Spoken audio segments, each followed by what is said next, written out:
Hola, buenas tardes. En este video vamos a abordar la última forma histórica de la alteridad, que es precisamente la que está vigente y que es la que empieza a gestarse hacia finales del siglo XVIII en Francia, recién ocurrida la Revolución Francesa. Recordemos que la Revolución Francesa se caracterizó por la sustitución de las formas de gobierno monárquicas. Se tira a los Luises, a la dinastía de los Luises, y se instaura por primera vez una república. Bueno, esto fue después de la instauración de la República de los Estados Unidos de América, pero se reconoce que Francia fue, digamos, la pionera en estas formas contemporáneas, actuales, democráticas, de constituir los gobiernos. Y precisamente, comentábamos ya en el video anterior, una de las primeras cosas que se hacen es impulsar a la educación. Impulsar la educación como escuelas, con un sistema escolar extensivo, abarcativo, que llegara a todas las generaciones de personas jóvenes, de niños, básicamente.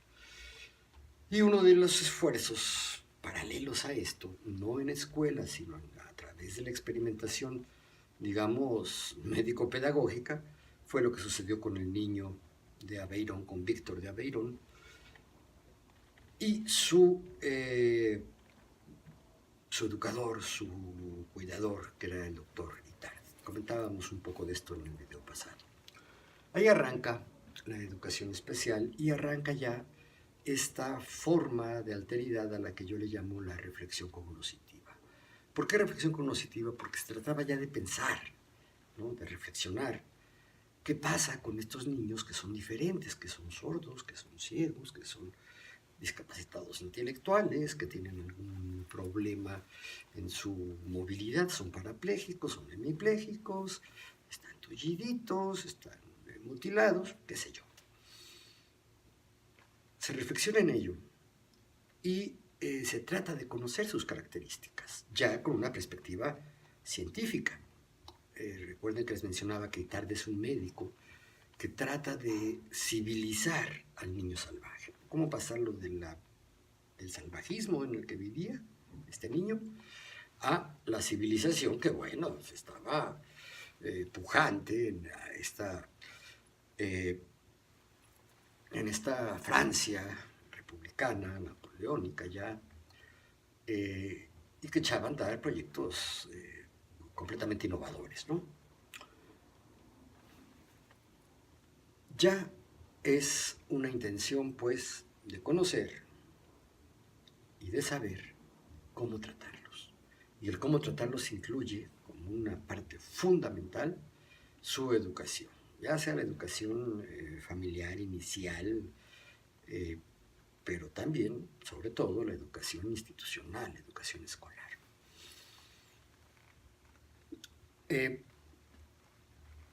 Esta tendencia, pues evidentemente es una tendencia ya contemporánea, ya estamos hablando de la sociedad contemporánea, que arranca, según los historiadores, precisamente a finales del siglo XVIII, y que llega hasta nuestros días. Aunque hoy se habla de la posmodernidad o de la sociedad del conocimiento, pues en el esquema de interpretación que a mí me ha servido para entender estas cosas, conviene entender que estamos hablando, pues, de los tiempos contemporáneos.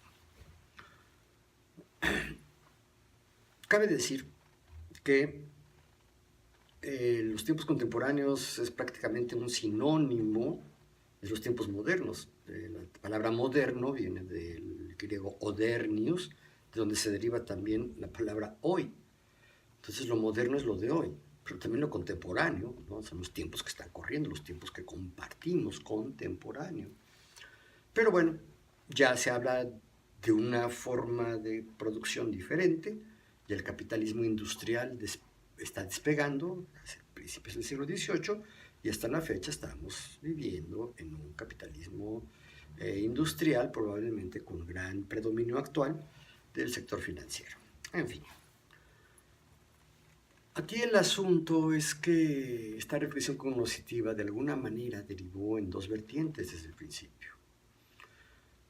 La vertiente que decía que se requería de una educación especial para estos niños, una educación especial en un sistema escolar diferente, si no contrapuesto ni divorciado, sí distinto del sistema escolar regular, de lo que llamamos las escuelas regulares, las escuelas como todas, ¿no?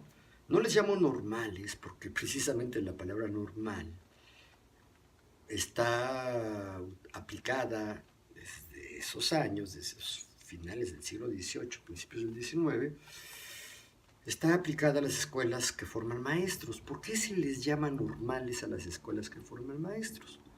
Pues porque evidentemente cuando se crean estos sistemas escolares, primero en Alemania y luego en Francia, con más influencia hacia nosotros en Francia, ya no es Alemania, es Prusia, ¿no? La educación prusiana empezó Prusia era un país que existía donde hoy se ocupa parte de Alemania, parte de Suiza, en fin. Aunque ellos empezaron con la formación de maestros y le llamaron normal a las escuelas que formaban a los maestros, nos llega más fuerte la influencia francesa. ¿Y por qué se llamaban normales? Nos preguntábamos. Pues porque eran las escuelas que se encargaban de establecer la nueva norma, la nueva normalidad, digamos. ¿De dónde se venía? Se venía de una población súbdita, eran súbditos del rey, de los emperadores, de los monarcas. Y había, para instaurar la república, había que formar ya no súbditos. O sea, los súbditos no se formaban, digamos, ahí estaban y estaban a expensas de la voluntad del monarca, del rey, ¿no? Él disponía de todo, de sus vidas, de sus bienes, de sus tierras, de su lugar de residencia, en fin. Y ya en la república, pues ya se habla de que hay un ciudadano que tiene derechos y que tiene obligaciones y que tiene también, digamos, el respeto del Estado. Ya se tiene que tener cuidado porque los ciudadanos ahora van a encargarse de nombrar a los dirigentes. Ahí está la democracia representativa, la democracia participativa, que hoy se discute mucho. Pero, ¿cómo haces que un súbdito acostumbrado a esperar que el monarca le otorgue cosas, o el señor feudal le conceda cosas, cómo lo conviertes en un ciudadano? ¿Y por qué ciudadano? Pues porque la producción ya se va a las ciudades, las fábricas están en las grandes ciudades. Y se trata de traer a los trabajadores que van a operar estas fábricas, las máquinas de las fábricas, y que van a producir los nuevos satisfactores, las nuevas mercancías, en ciudades. ¿Por qué en ciudades? Pues porque en la ciudad se puede concentrar la energía eléctrica, porque se puede concentrar también los caminos y por supuesto la población. Entonces se habla de un ciudadano. Hoy la palabra ciudadano tiene una connotación que tiene que ver con la conciencia crítica, la participación, al menos a nivel del voto, ¿no? Por lo menos. Incluso aquí se habla de que se adquiere la ciudadanía en México a los 18 años, cuando ya te expiden tu credencial del INE, ¿no? Y puedes ir a votar. Eso ya es un ciudadano. Antes no. Pero convertir a un siervo, a un plebeyo, en un ciudadano, pues requiere de darle instrucción, una educación específica. ¿Y quién va a educar a estas personas, a estos hombres y mujeres, cuando son niños, para que ya no sean súbditos del monarca, sino que ya sean ciudadanos de una república? Pues evidentemente los maestros. ¿Y quién va a formar a los maestros? Pues las escuelas normales. Porque ya ser ciudadano va a ser la nueva normalidad. Ahí surgen también los sistemas escolares, como los conocemos hasta la fecha. Al mismo tiempo, y Tardia trabajó con el niño de Aveirón, Y después de ITAR vienen otros psicólogos, médicos, filósofos, pedagogos todavía no, porque no se delineaba muy bien la profesión pedagógica, pero ya había gente preocupada por transmitir a los nuevos seres, a los jóvenes, a los niños, las formas de vida de la nueva sociedad, de la sociedad democrática, de la sociedad capitalista. Y es así como surgen las normales. Es en esta forma de trato de los normales hacia las personas no normales que tratan de educarlos. Y decíamos, una vertiente es la que dice, estos niños diferentes, estos niños que no son como todos los demás niños, porque son ciegos, sordos, con discapacidad intelectual, con parálisis cerebral, autistas, no se hablaba de autismo en ese entonces, pero bueno, por ahí iban, ¿no? Entonces, ya existían, por supuesto, existían. Los tratamos diferente porque requieren de una educación diferente, porque sus procesos de aprendizaje son diferentes, ¿no? Vaya, no hay que pensarle mucho, o sea, si no oyes, si no ves, si no piensas como piensan los demás, si no te puedes mover como se mueven los demás, incluso si tienes ciertas conductas, tendencias de conducta determinadas por tu temperamento, por tu funcionamiento hormonal, qué sé yo, si no es como los demás, pues necesitas una educación especial. ¿Por qué? Porque tu aprendizaje es diferente. No solo en el ritmo, no solo son lentos aprendizajes, son aprendizajes distintos, ¿no? Piensen en el autista, ¿no? El autista puede tener desarrollos personales impresionantes que los normales no alcanzan en una área y las demás áreas están descuidadísimas, sobre todo la parte de la sociabilidad, ¿no? La parte de la interacción con los demás. Esto que le llaman la inteligencia intersubjetiva o interpersonal, ¿no? En fin.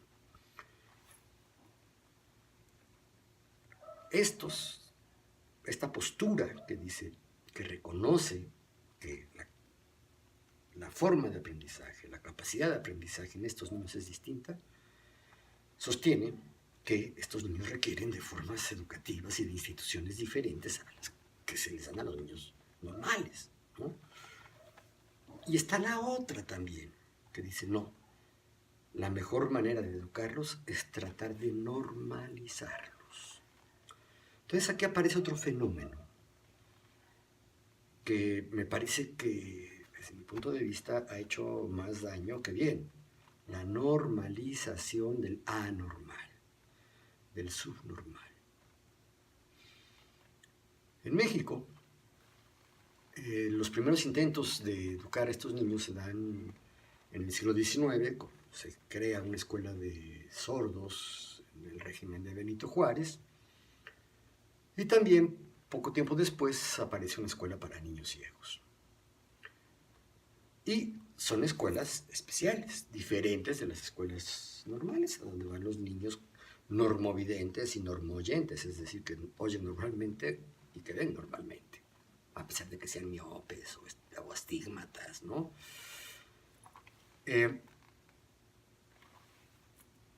Y ahí empieza a desarrollarse un sistema escolar paralelo al sistema regular. En 1943 se funda la Escuela Normal de Especialización, la primera escuela en América Latina que se encarga de formar maestros para los niños con discapacidad, en el entendido de que van a trabajar también en escuelas distintas. Ya había un conjunto de escuelas especiales para niños especiales. Aquí hay que decir que lo especial no es como a veces se maneja, como algo excelso, maravilloso. Oh, eres especial, dicen las muchachas de ahora. Ay, conocí un niño especial, y el niño especial es un hombrezote, guapote, fuertote, amable, ¿no? Y que para ella es especial, diferente. Pero también la palabra especial de pronto aparece como sinónimo de excelsitud, ¿no? Lo excelso. aquí no nos estamos refiriendo a ese uso de la palabra especial como lo excelso, no, sino lo diferente, que constituye una especie distinta, por eso especial. Mayor o menor, mejor o peor en distintos aspectos, ¿no? Diferente. Entonces, esta Escuela Normal de Especialización empezó a formar una carrera dual, digamos doble, que tenía como propósito capacitar a los maestros para educar a niños con problemas de adaptación, se hablaba de menores infractores o inadaptados sociales, problemas de conducta, de agresividad, de retraimiento, tal vez autismo, ¿no? Pero también problemas en el intelecto. Así empieza la Escuela Normal de Especialización. Después se agrega la la carrera para maestros de sordos, para maestros de niños ciegos, y se van agregando hasta que por ahí de los 70s ya se hablaba de 6 carreras. Maestro de niños con problemas neuromotores, trastornos neuromotores, maestros para niños con problemas de ceguera y debilidad visual, maestros para niños con problemas de audición y de lenguaje, porque también hay veces que si oyes bien, piensas bien, pero tienes un problema con la pronunciación, ¿no? O alguna disfunción cerebral que te hace ser dislálico, disléxico, quién sabe cuántas desgracias, ¿no? Y también aparece la carrera, o se especializa en la carrera de inadaptados e infractores para los niños con problemas de conducta. Y finalmente se agrega la carrera para niños con problemas de aprendizaje, que por cualquier otra razón que no fueran estas que acabo de mencionar, también tenían problemas de aprendizaje. Muchas veces eran, digamos, disfunciones cerebrales mínimas, muchas veces eran traumas psicológicos, muchas veces eran simplemente estilos de aprendizaje o vías de aprendizaje que no coincidían con lo que estaba estipulado en el programa educativo regular, de primaria, de secundaria, qué sé yo. Así llegamos hasta los años 80 del siglo pasado, cuando se reconoce que el problema no son los niños en sí mismos, sino las formas en que estos niños interactúan con su entorno, con las personas que los rodean. Entonces, se abre a la dimensión social, ¿no? A la perspectiva social de la educación especial. Pero esto sucede, insisto, hasta los 80s, en el 84, si no mal recuerdo. Los maestros empiezan a formarse ya con un componente social, histórico, filosófico, mucho más nutrido de lo que se había trabajado antes. Antes el enfoque era básicamente biomédico, ¿no? Y por ahí se colaba también la parte asistencial, es decir, si el niño no aprende, no aprendió, no logró los conocimientos básicos que le permitan avanzar en la escala escolar, terminar la primaria, irse a la secundaria, el bachillerato, la preparatoria, la universidad, si no podía pasar estos niveles, pues se le daba asistencia, ¿no? Es el enfoque asistencialista cargado de piedad, de bondad, de buen trato. A veces hasta de castigos corporales, no sé. Y fue un momento, yo creo, de auge, los 70s, los 80s, incluso los 90s, de la educación especial.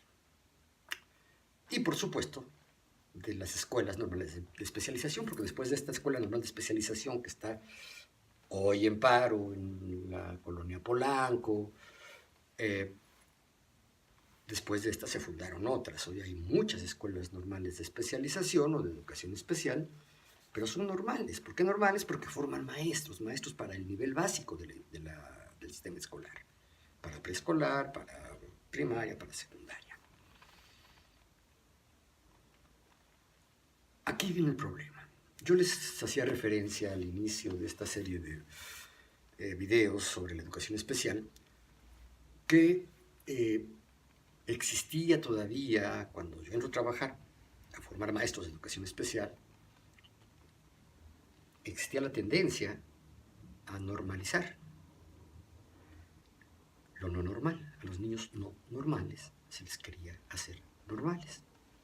Evidentemente, los intentos fueron muy bien intencionados, pero con muy pocos logros en términos de normalización, ¿no? Les ponía yo el ejemplo, lo recuerdo ahora, de qué pasa con los niños sordos, ¿no?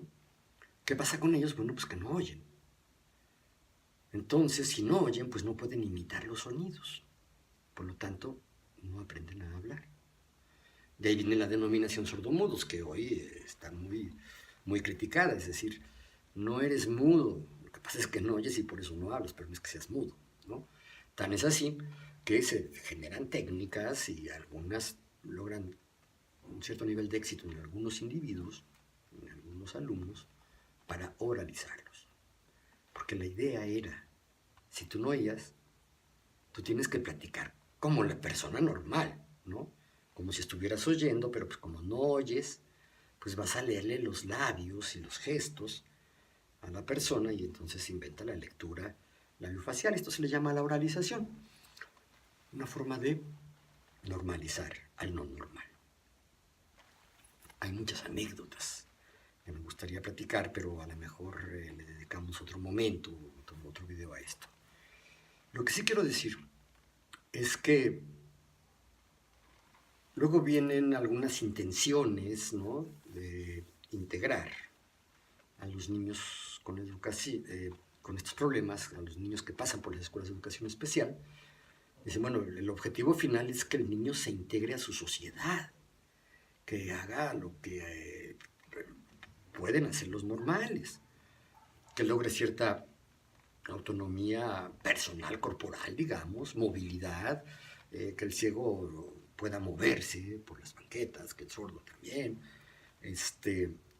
y que tengan autonomía,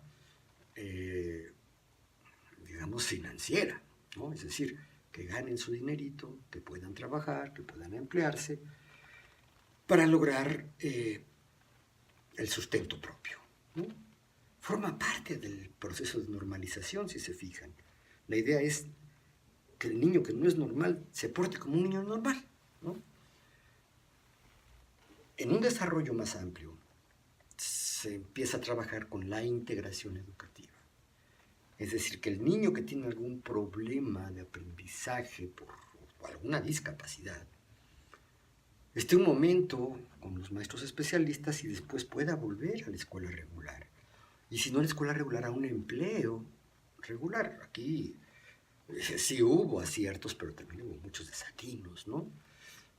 ¿Qué les digo? Se dice que los sordos son excelentes relojeros, porque como no oyen, difícilmente se desconcentran, se les da más fácil la concentración. Dicen que el niño con cierta parálisis cerebral, que tienes movimientos involuntarios, ¿no? Como Parkinson, son excelentes panaderos, porque pues amasan y amasan y amasan y no se cansan. Pero esto sucedía en pocos casos. En fin, la política de integración educativa sí intentaba que estos niños se integraran a las escuelas regulares y posteriormente se integraran a su medio social. De hecho, ya la escuela es un medio social, es un medio de socialización, ¿no? La finalidad sí se plantea a nivel de poder salir a la calle, a los espacios públicos, a tener novia, a ver la película o ir al concierto, qué sé yo, ¿no? Evidentemente esto también requería de ciertos tratos especiales, ¿no? Sin embargo, el esfuerzo era que los tratos especiales no fueran tan abundantes ni tan duraderos como para sacarlos de los sistemas de socialización normales. Lo grave es que cuando se hace una evaluación a nivel mundial desde la UNESCO, ya influida por los esquemas empresariales de las grandes empresas, pues dicen, pues es que la integración no ha funcionado, ¿no? Resulta que si hay un niño con un aprendizaje más lento en un aula, pues nos distrae la atención del profesor, ni le enseña bien a ese niño y empieza a mal atender a sus otros alumnos. Entonces se empieza a hablar ya no de la integración, sino de la inclusión. Cuando la política de inclusión educativa llega a la escuela normal, yo ya trabajaba allí, se llega a manejar por parte de los profesores y de las autoridades que la inclusión era un paso más allá de la integración, ¿no? Y yo aquí quiero dejar clara mi reserva, mi reparo ante este planteamiento, ¿no? La inclusión no es una fase superior de la integración. A mis alumnas me gustaba ponerles el ejemplo para entender, ¿no? Les decía yo, cuando ustedes entran a la normal de especialización, ya con la política inclusiva, ya no la de integración, ya no la de educación especial, sino la política inclusiva, educación inclusiva, pues ustedes como que tuvieron una disonancia cognitiva, ¿no? Disonancia cognitiva es una palabra elegante para decir, algo te hizo ruido en el pensamiento, algo te hizo ruido en la comprensión de las cosas porque tú estabas acostumbrado a entender la palabra integración como algo que se parece a la idea de juntos y revueltos, es decir, compartiendo esquemas de percepción, valoración y acción con los demás, ¿no? Ejemplos muy claritos, cuando yo era joven y hacíamos fiestas de adolescentes de pubertos, pues ya saben, ¿no? Pues unos sí se atrevían a bailar, los más desinhibidos, y otros, los más retraídos, nos quedábamos sentaditos, ¿no? Entonces no faltaba la persona animadora, la muchacha, el muchacho, el joven, que les trataba de animarnos a los que no bailaban y decían, intégrense. No decían inclúyanse, intégrense. Cuando tú te integras a un grupo, empiezas a formar parte del grupo, ¿no? Y parte de tu identidad pues, es compartida con los demás. Cuando te incluyes, la cosa está un poco distinta, ¿no? Les decía yo, vean las recetas de cocina. Dicen, échale azúcar, o échale sal, o échale aceite al guiso que está haciendo, y bata hasta integrar, es decir, cuando ya dos sustancias se convierten en una sola sustancia, diferente, ¿no? El azúcar del café, muchas cosas, ¿no? También está la idea de integración en algo que es extraordinario. La mayor capacidad de producción de energía que ha hecho el ser humano es la energía atómica. Y la energía atómica se logra a partir de la desintegración del átomo. Porque el átomo está integrado, ¿no? Tiene sus elementos, protones, electrones, neutrones, en un solo ente que es el átomo. Si logras desintegrar eso, híjole, se produce una reacción en cadena y tienes probablemente una explosión atómica, ¿no? O bien una radiación que te genera cáncer o que te permite ver las entrañas, es decir, se trata siempre de la desintegración del átomo porque el átomo es una cosa tan compacta que está muy integrada. Cuando hablamos de una persona integral, ¿no? Es un hombre integral, es decir, es de una pieza, es congruente entre lo que vive, lo que piensa, lo que siente, lo que actúa, hay congruencia. Eso se le llama integral, ¿no? En cambio, el uso de la palabra inclusión, ¿no? O incluye, o inclúyete, pues nada más vas yuxtapuesto. Creo que el ejemplo más claro es cuando compras un aparato eléctrico de baterías. En la caja te dice claramente, incluye o no incluye baterías. No dice integra, trae baterías integradas. Cuando trae la batería integrada es porque la batería forma parte del mecanismo. Cuando va incluida, la pila está aparte, dentro de la misma caja, pero aparte, ¿no? Y si no las trae, dice baterías no incluidas. Entonces, ¿de dónde sacaron, ¿no?, que la inclusión era una forma más íntima, digamos, de vinculación del niño diferente con los niños que la mayoría, ¿no?, los niños que son la mayoría. Pues quién sabe de dónde lo sacaron, pero echaron a andar la educación incluyente o inclusiva. Habría que revisar cuál es el término correcto, ¿no? Yo creo que es incluyente, ¿no? Pero le llaman inclusiva. Está bien, ¿no?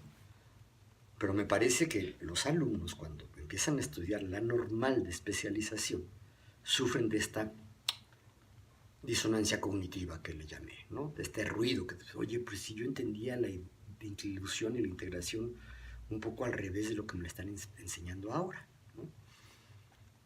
Después de varios años ya de educación inclusiva, pues estamos viendo que no, como tal no funciona, ¿no? Es decir, no educa bien a los niños distintos y peor, no favorece su identidad personal y su identidad de grupo.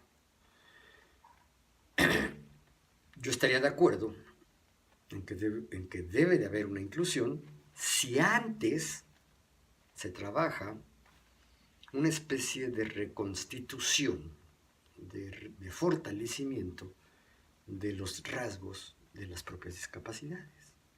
Es decir, si mi ceguera no tiene remedio, que es la mayoría de los casos, si mi ceguera no tiene remedio, ¿por qué me voy a avergonzar? ¿Por qué me voy a sentir menor? ¿Por qué no pensar que a lo mejor hay muchas ventajas que tú vas a tener de ser ciego? Claro, las desventajas son enormes, ¿no? Y lo mismo con el sordo. El sordo ha avanzado mucho en esto de integrar unas comunidades propias, con sus sistemas de comunicación propios, con sus valores propios, donde llegan a tener motivos de orgullo tan elevados que se sabe que en comunidades de sordomudos que se comunican a través del lenguaje de señas, cuando alguno se hace un implante coclear y esto le soluciona la sordera, ha llegado a haber hasta asesinatos. El sordo, la comunidad de sordos, algún miembro de la comunidad de sordos, asesina al que vuelve a oír, el que se hace un implante para volver a oír, porque se lo consideran traición. No estoy hablando de esto, ensalzando esta conducta, pero sí quiero señalar aquí cómo la comunidad de sordos ha trabajado mucho más en generar una cultura propia, la cultura del sordo. Hoy está de moda el lenguaje de señas, ¿no? Por donde quiera hay intérpretes de señas. Mucha gente está aprendiendo el lenguaje de señas. Y esto es gracias a que los sordos de pronto dijeron, pues sí, soy sordo, y a mucho orgullo, ¿no? Entonces yo me comunico así, y más bien ustedes tienen que aprenderse mi lenguaje, y yo no el suyo, ¿no? Eso es interesantísimo. Entre los ciegos están pasando cosas similares, con menor potencia, con menor nivel de desarrollo, pero creo que si el sordo ya tiene su esquema de comunicación, ya tiene su lenguaje, tiene sus valores, tiene su autoestima, ¿no? La sordera no le afecta la autoestima, pues, entonces sí podemos hablar de una inclusión. ¿Pero por qué? Porque ya este ente cultural, el ser humano es un ser cultural, eso es otro rollo largo, ya con su sistema cultural consolidado, puede meterse a otro sistema cultural, vivir en un sistema cultural más amplio, sin ser severamente afectado por el trato de los demás.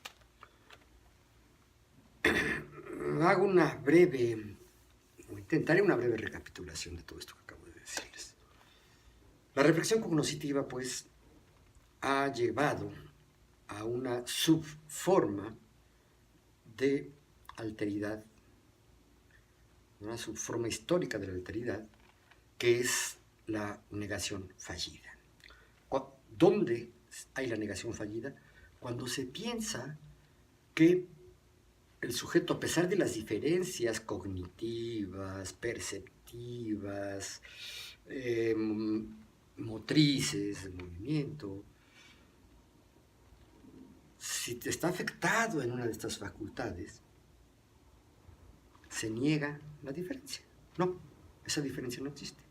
O no es importante esa diferencia. Entonces es una negación fallida de la diferencia. Y digo una negación fallida porque por más que lo niegues, El ciego es ciego, el sordo es sordo, ¿no? Y sus procesos de aprendizaje son diferentes. Ya no digas el que está afectado intelectualmente, ¿no? Eh, Creo que por ahí está la raíz de esta muy triste decisión de la Suprema Corte de Justicia de la Nación, que decidió que la educación especial es una forma de discriminación, porque el niño especial, el niño con discapacidad, tiene derecho a recibir una educación regular. Y yo creo que esto no es así. Yo estoy convencido por experiencia propia, por lo que yo he visto, por los muchos años que trabajé en esto y por lo mucho que lo he estudiado, que los niños con discapacidades sí requieren de una atención diferente, pero no solo los niños con discapacidades, los niños que vienen de sistemas culturales diferentes, los niños que provienen de los pueblos originarios, híjole, aunque les duele y aunque nos entendemos y decimos los niños indígenas, pues, ¿no? Que tienen hasta idiomas diferentes, no hablan el castellano, no hablan el inglés, ¿no? ¿Para qué les dan inglés si apenas aprenden el castellano, ¿no? Pero vienen de lenguajes propios, con una cosmovisión diferente, ¿no? Es decir, vienen de un sistema cultural diferente. Estos son distintos. Los niños en situación de calle también requieren de un aprendizaje diferente, porque casi todo el sistema educativo está diseñado para niños que viven en casa, con sus familias, con sus papás. Incluso sabemos que en uno de los peores vicios de estas escuelas regulares, encargan un montón de tareas que finalmente son hechas por los papás y no por los niños. Un niño en situación de calle, pues ¿dónde? ¿Cuándo? ¿Qué escritorio? ¿Qué librero? ¿Qué acceso a una televisión, por ejemplo, o a una computadora? Evidentemente eso también requiere de otro tipo de situaciones. Niños hospitalizados, niños recluidos en estos reformatorios que se le llamaba antes, o en el tribunal para menores, que también se le llamaba así. Es decir, hay cárceles especiales para niños. Si un niño comete un delito y es culpable, sí se le mete unos meses, son sentencias cortas en general, pero estos también requieren una educación especial, ¿no? ¿Cómo le das educación regular a un niño que está hospitalizado porque su problema de salud o de su organismo requiere de una atención hospitalaria permanente y la vigilancia de no sé cuántos enfermeros, no sé cuántos médicos, no sé cuántos afanadores, ¿no? Pues aquí hay evidentemente también una educación especial, distinta, que no se puede dar en la escuela regular, ¿no? Por supuesto que esta idea es linda, ¿no? Es como decía aquella maestra que me dio la bienvenida cuando yo entré a trabajar. Y dice, tratémoslos como si fueran nuestros iguales, como si fueran. Evidentemente no lo son, y evidentemente no se le puede dar un trato igual. Decía mi frase, trato igual a desiguales es intrínsecamente injusto. Creo que con esto llegamos pues a un punto interesante, y creo yo que puede dar luces. Y si no luces, pues por lo menos motivo para discutir, para seguir pensando hasta dónde sí la integración, hasta dónde sí la inclusión, hasta dónde la educación igualitaria, ¿no? Tratándose de que el propósito es el aprendizaje de estos niños. El aprendizaje de estos niños y su forma de aprendizaje debe de ser lo que rija en los planes y programas de estudio y por supuesto también en la organización del sistema escolar. Yo me atrevo a decir que la decisión de esta ministra que falla y ordena que se elimine la educación especial es un terrible error. Vamos a volver sobre estos temas ahora que estemos trabajando. Yo creo que algo que inventé también, que le llamo las metáforas de la educación, porque también muchas veces, y aquí hay un gran problemón, llegamos a la escuela normal, nos convertimos en educadores o pretendemos convertirnos en educadores, y a veces no tenemos una clara noción de lo que es la educación. ¿Por qué? Porque es un asunto muy complejo, muy debatido, con miles, tal vez millones de obras bibliográficas que hablan de la educación, ¿no? La educación, ¿según quién? Bueno, según cada quien. Entonces yo voy a dar más adelante, en otros videos, algunos lineamientos, algunas directrices para que cada quien adquiera su propio concepto de educación. Y vamos a señalar las insuficiencias de algunos. No como conceptos, como nociones. En fin, espero que hayan llegado hasta acá. Les repito mi petición. Suscríbanse a mi canal. Compartan mis videos. Discútanlos.